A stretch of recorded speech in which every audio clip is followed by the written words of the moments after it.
welcome to Right Talk. I am Katherine Lang, and I am your author on the scene. Right Talk is all about writers helping writers, and I give a big shout out to Kevin MacLeod of Incompetech.com for his wonderful intro music. If you are in need of intro music, Kevin MacLeod at Infotech.com is the place to go. Now, I am Katherine Lang, as I said, and I am a full-time freelance writer. I have been writing for over a decade as a content writer, an author, and as a radio personality. I'm an award-winning author. I was the first winner of the Celty Short Story Contest in 2012. I am an encourager extraordinaire. I have been encouraging since birth, I do believe. And I am here to offer you my experience on finding the right way to get the writing done, because I am a master wordsmith. I have an ability to create words at an extreme rate, writing around 1 million words a year, despite juggling homeschool and working for clients and also helping with sick in-laws.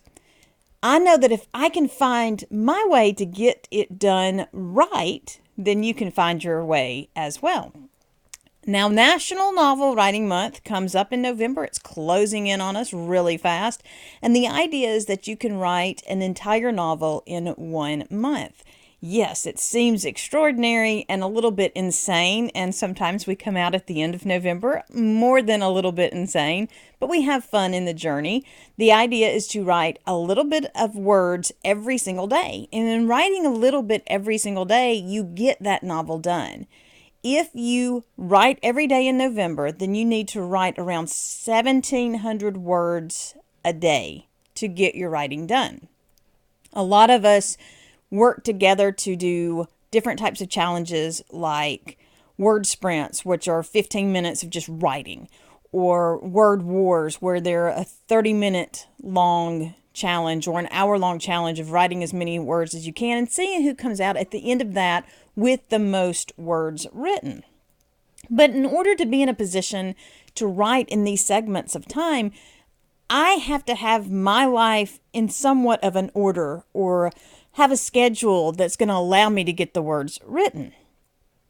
So I have put into practice in my writing career different elements that allow me to get it done. And so today we're adding some more tools, tips, ideas about getting organized right.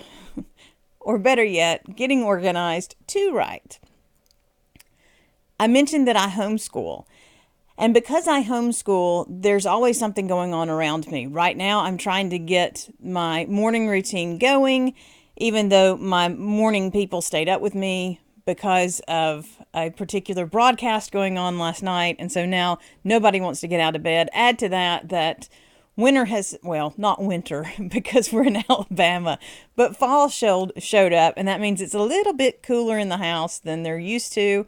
So everybody wants to stay under their covers. And even those little bit of jostling to the left, off center, off track, off the normal course of things is making it a little harder to get things done.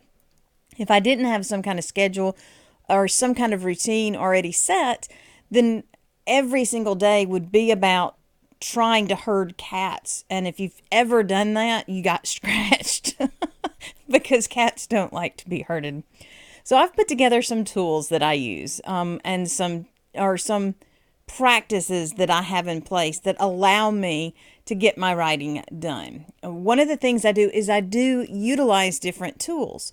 For me, it's the alarm on my phone. That has become one of my top tools for getting it done. I set my timer for getting up in the morning. I set my timer for practicing karate with my son. I set my timer for when I'm going to write. And one of the big challenges I have is after lunch, I want to just nap. I don't want to do anything else. And so I've set my timer then for getting up and moving, but that's a great tool for me. Another wonderful tool to keep me organized in this journey is my crock pot because I have teenage boys and teenage boys require food like all the time. And I often get caught up in my writing, especially in November. So if I don't have something in the crock pot cooking, I'll completely forget about supper. And usually about the time they finish lunch, they're asking me about supper. So it's amazing I can forget, but I do. And so the crock pot remembers for me. The key to using the crock pot, though, is to remember to turn it on. Because on more than one occasion, I have forgotten to turn my crock pot on. And despite my wishes, it did not cook. So I have to not only remember to put something in the crock pot, but I have to remember to turn it on. And then we have a meal ready to go, even if I get caught up in my writing. And those are two of my favorite tools. There are limitless tools out there. The key to using tools, though, is not to get caught up in learning a new one and allowing that learning curve to throw you off your writing.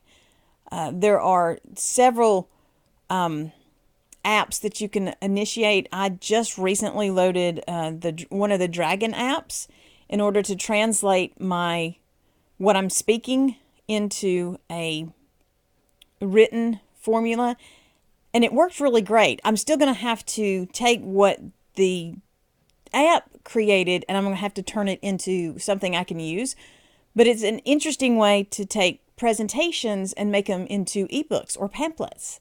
I love the idea of repurposing, and anytime that I can put a tool to work to help me repurpose or to get me a little more organized, I'm all about that tool.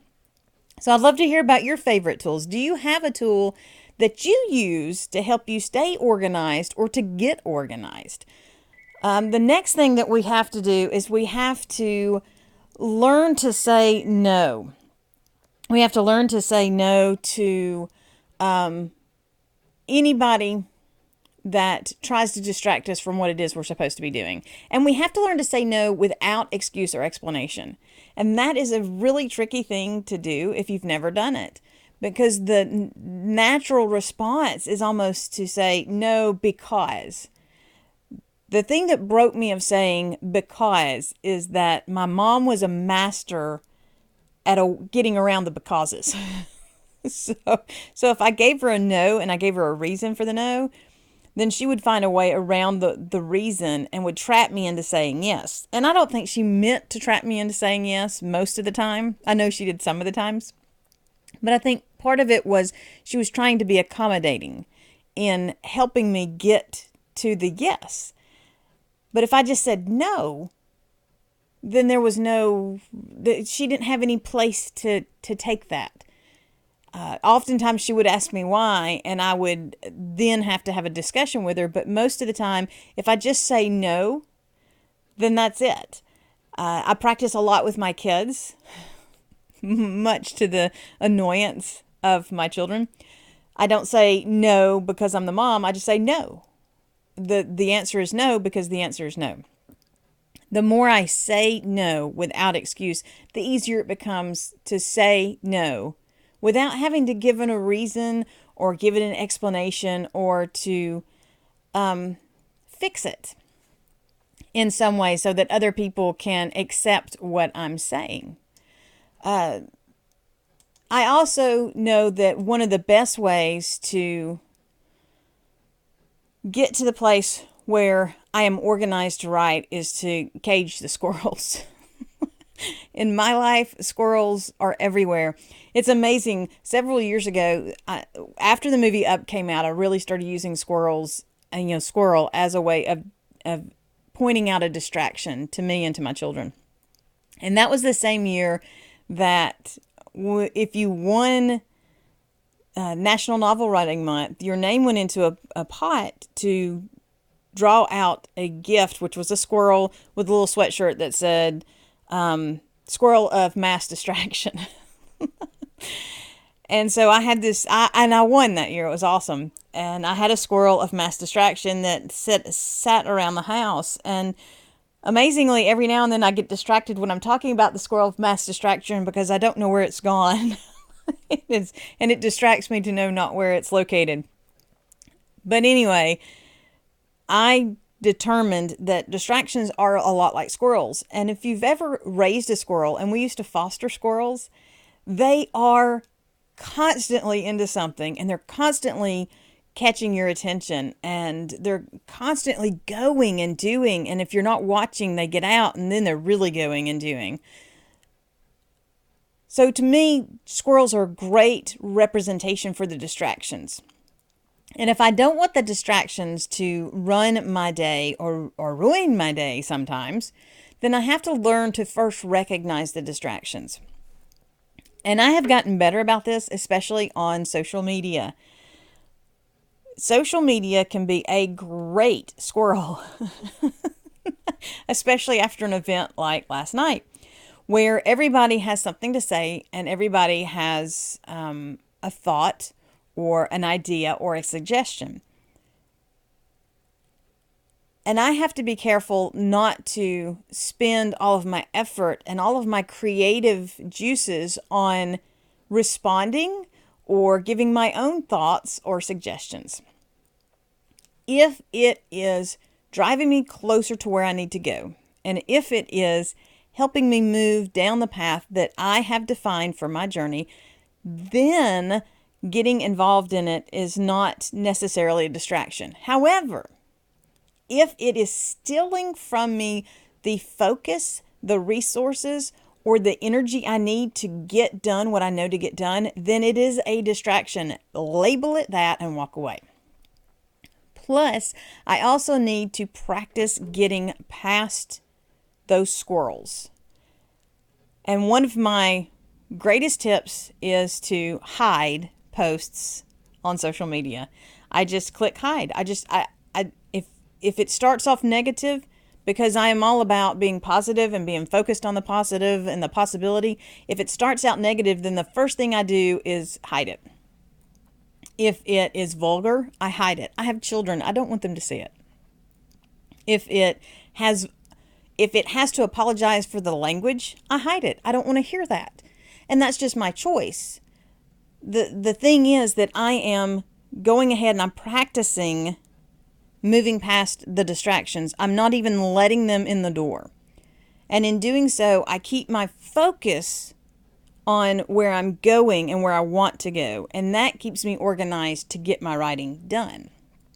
My fourth tip for today is to put things away when you're done with them. And that includes the microphone from this broadcast. I recently invested in a mic arm that attaches to my desk, and this has made putting the mic away so much easier. It was on a mic stand, and I had no real home that I could put the mic stand when I was done, and somebody was always tripping over it, or I was tripping over it, or I was bumping into it. And so when I got this mic stand, I literally just have to turn it away from my workstation, and it's away. It's put away. It's out of the way. Nobody trips over it. Nobody bumps into it. And it makes life so much easier. If I do the same with my files when I'm working on a project, then I keep my desk clean and clutter-free so that I can focus on the next project. This weekend, thanks partly to the motivation that you provided last week, I began organizing my files again and creating a new space just for the projects that I'm working on. Because you've got those projects that you go back to over and over and over again, and you hate to file them away because then you're just going to have to turn around and get them out in a day or 2 days. But I have a file cabinet right next to me that I can just keep my current projects on, my current clients, my current work projects, my current books. And if I have them right there, then just setting them in that file cabinet, they're away, but they're handy. And so I don't feel like I'm cluttering up my space, and I definitely don't feel like I am keeping the project out of sight, because with most writers, out of sight, out of mind. So this new process of putting it away after I use it is making everything a little easier and more focused. Focused is the key. I have to stay focused in what I'm trying to accomplish. And in my writing, I'm trying to get words down on paper. And my biggest tip for today is to learn from others, but don't try to follow others. For the longest time, I was trying to do things the way other people had done them. And despite the knowledge I had that I was not other people, and my journey was not other people's journey, and things are different in my life than they are in the lives of these other people, I still was attempting to do it the way they did it because they had success. I wanted that success. And then I began to understand that I can take what they have learned and the experiences that they have had, and I can twist them just a little bit and adjust them just a little bit in order to fit to my needs and my path and my journey.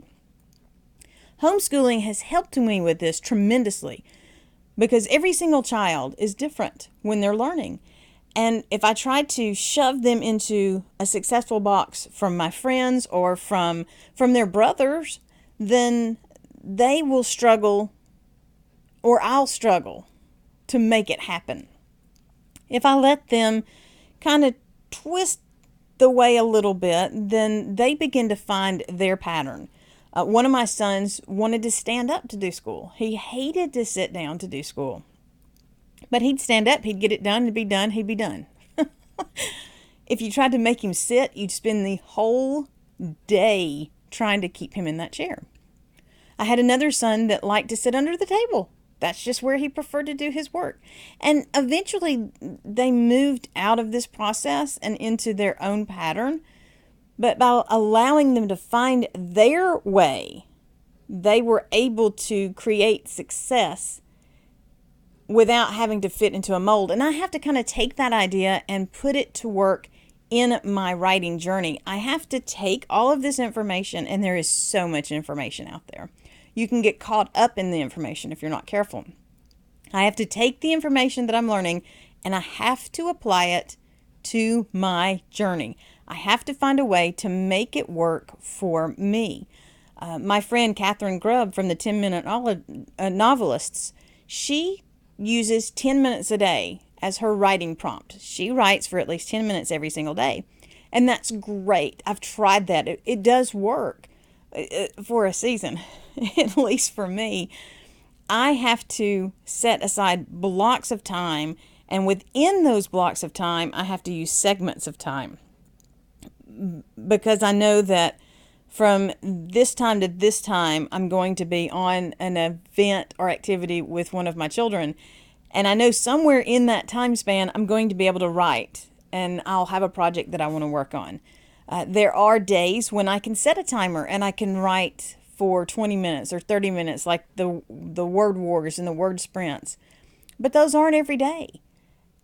Depends on the schedule of the homeschooling. It depends on the schedule of doctor's appointments. It depends on so many different elements that are going on in my life. But I know that if I have a guaranteed amount of time that I'm going to spend every day writing, I will find a way to fit it into my schedule. I've learned to take what Katherine suggested, and Chris Brogan also suggested using digital timers, and I've put those elements to work in my life, but I'm still flexible enough to know that I have to be willing to shift and twist and turn in order to make it work. Another thing is to blog about what I'm doing, and I have found a way to make that work for me. Email, newsletters. I have learned to make my email newsletter work in a way that provides some benefit to my readers, and I can do with consistency. Because if you're not going to do it with consistency, then you're going to struggle to get it done. So those are my 5 tips for today, and I'll continue throughout the month of October to offer up tips and suggestions for getting organized right.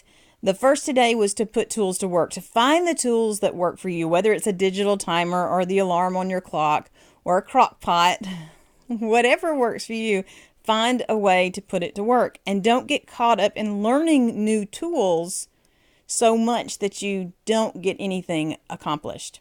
The second is to say no, to learn to say no, practice saying no. It's just 2 letters, but it's the most empowering 2 letters you can ever imagine. The third is to cage the squirrels. Don't let the distractions win the day. The fourth is to put things away when you're done with them, to find a home for everything and then make sure everything gets put into its home. And finally, the fifth is to learn from others, but to make your own way. We are each on a unique journey, so we have to determine the path that works for us, because if it's not working for us, then we're not going to put it to work. I am Katherine Lang. You can learn more about writing, get some more tips and ideas, and you can connect with me by visiting successfulfreelancewriter.com. We are here to help you on your writing journey, and I am here to help you get those words flowing. You have a book in you, and I am here to help you get that book done. You can sign up today for your free Kickstart consultation. You can visit over at www.katherinelang.com/consult. It is a free consult. We will just chat and talk and maybe figure out what it is that you need, what it is that you want, and how to get it done. I am Katherine Lang. I am here for Write Talk every Tuesday and Thursday. I look forward to hearing about your own write organized journey. If you have tips, suggestions, ideas, you can share them over at Successful Freelance Writer. We do accept guest posts. So if you have an idea for a writing guest post, please drop it into the page over at Successful Freelance Writer. I'll be back here on Thursday, 9:30 a.m. Looking forward to seeing you. Until then, write on.